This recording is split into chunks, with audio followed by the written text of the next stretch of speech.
Member for Edmonton St. Albert. Thank you very much, Madam Speaker. It is certainly an honour for me to rise today and participate in the debate on the speech from the throne. I would like to start my comments by reminding the House that our government has repeatedly stated that jobs and economic growth is its top priority. This was a theme, Madam Speaker, that was central throughout the throne speech. Since July 2009, Canada has created 160,000 new jobs. Tangible evidence, I would submit, that Canada's economic action plan is working. Statistics Canada reported that Canada's unemployment rate fell from 8.3 to 8.2% in February, and that 21,000 new jobs had been created last month. Madam Speaker, that's the fifth month of job gains in the past 7 months. But our determination remains unchanged. Our government will not be satisfied until every Canadian who has lost their job is working again. Madam Speaker, in that regard, we are completing year 2 of our economic action plan with an additional $19 billion of stimulus spending to create and protect jobs. We will invest in new targeted initiatives and make Canada a destination of choice for new business investment. We continue to lower taxes to maintain Canada's competitive advantage, and significantly, Madam Speaker, will establish the Red Tape Reduction Panel to reduce paperwork for business. Madam Speaker, many of my constituents in the riding of Edmonton St. Albert are small business owners. And it was with great enthusiasm that I tell them that an advisory committee on small business and entrepreneurship made up of business persons will be created to provide advice on improving business access to federal programs and for information. Small and medium-sized businesses, Madam Speaker, are the lifeblood of our economy and sustain us in whatever economic situation we may currently be facing. I submit, Madam Speaker, that the Small and Medium-Sized Enterprise Innovation Commercialization Program will allow small and medium business to develop and promote innovative prototype products and technologies to federal departments and agencies. But, Madam Speaker, Canadians want to know what their government will do. They want the government to do everything possible to ensure the future economic stability and growth of this country. An integral part of our government strategy is the reduction of the deficit and a return to balanced budgets. In that regard, Madam Speaker, we will follow a 3-point plan. We will wind down temporary stimulus measures, we will restrain growth in spending, and conduct an in-depth review of the government's administrative functions and overhead costs. Madam Speaker, the recession has affected every corner of the globe. No country remains untouched, but Canada has risen to lead the way with the soundest financial system in the world. The speech from the throne emphasizes our response as measured and responsible and makes it clear that Canada is well on its way to economic recovery and stability.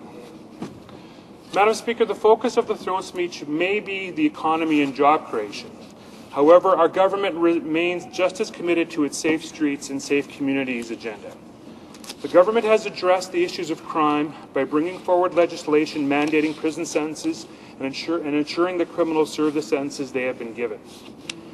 We will continue to focus on protecting the most vulnerable among us, our children, by increasing the penalties for sexual offences against children and strengthening the sex offender registry. We intend to introduce legislation to crack down on white-collar crime and ensure that tougher sentences are issued. As recent high-profile cases remind us, white-collar crime is all too prevalent and affects many hard-working Canadians personally as they see a lifetime of savings disappear instantly. Madam Speaker, the speech from the throne points out that our justice system must be made to be more effective. As a result, we will introduce legislation that will cut the number of protracted trials and offer tangible support to victims of crime and their families. The Canadian Resource Centre for Victims of Crime welcomed the government's additional funding of $6.6 million over 2 years as a way to build on its earlier investment in the federal victims strategy and the creation of the Federal Ombudsman for Victims of Crime. Madam Speaker, the throne speech outlines the need to move forward on essential legislation, including the repeal of the long gun registry and the reintroduction in their original form of the then Bill C-6, the Consumer Safety Law, and the then Bill C-15, the Anti-Drug Crime Law, some pivotal pieces of our government's crime agenda. Madam Speaker, the former Bill C-15, an act to amend the Controlled Drugs and Substances Act, is designed to tackle drug crime and would mandate 2-year prison sentences for dealing drugs such as cocaine, heroin, or methamphetamine to youth. It also increases penalties for trafficking GHB and flunitrazepam, most commonly known as the date rape drugs. Madam Speaker, mandatory minimum sentences would be imposed for the production and sale of illicit drugs. Significantly, it also allows the drug treatment court, such as the one in Edmonton, to suspend a sentence where the addicted accused person takes an appropriate treatment program.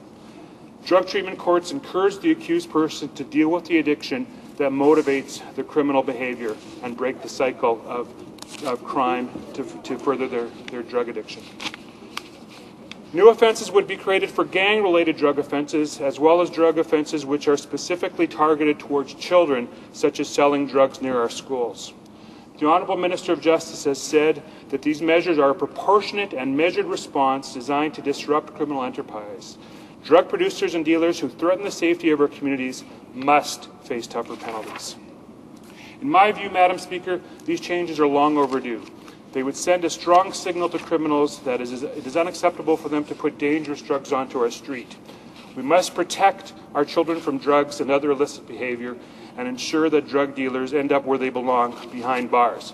I look forward to the reintroduction of that bill, Madam Speaker. And the former C-46, Investigative Powers for the 21st Century Act, would ensure law enforcement and national security agencies have the tools they need to fight crime and terrorism in today's high-tech environment. Legislation must be updated to reflect an ever-evolving technological world and to provide investigators with modern communications technologies to perform complex investigations. Madam Speaker, when this bill is reintroduced, the amendments would address the constant struggle to keep up with the high-tech world.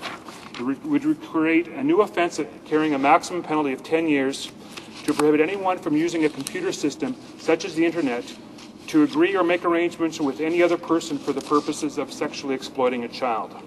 This new offence would also be used in the context of undercover investigations. Police would also be able to obtain data from the telephone and the Internet by creating a new concept called, quote, transmission data, unquote. These and several other additional changes to how police can obtain transmission data will allow law enforcement agencies to track domestic cybercrime and enhance international cooperation. Madam Speaker, cybercrime has no borders, and the transnational nature of organized criminal activity means that international cooperation is not a luxury, but a necessity. This proposed legislation, when reintroduced, aims to provide the police and other stakeholders with the tools they need to investigate computer and computer-related crimes while ensuring that the rights of Canadians are protected. Madam Speaker, the speech from the throne highlights the decisive actions our government has taken to crack down on crime and ensure the safety and security of our communities, and we will move ahead with this critical crime legislation. We take the issue of law and order seriously to make this a stronger and safer Canada, both now and for the future. Madam Speaker, the struggle to keep up with emerging criminal technologies and crime is a constant struggle, full of setbacks, both for law enforcement and for legislators, but sometimes minor and occasionally major advances.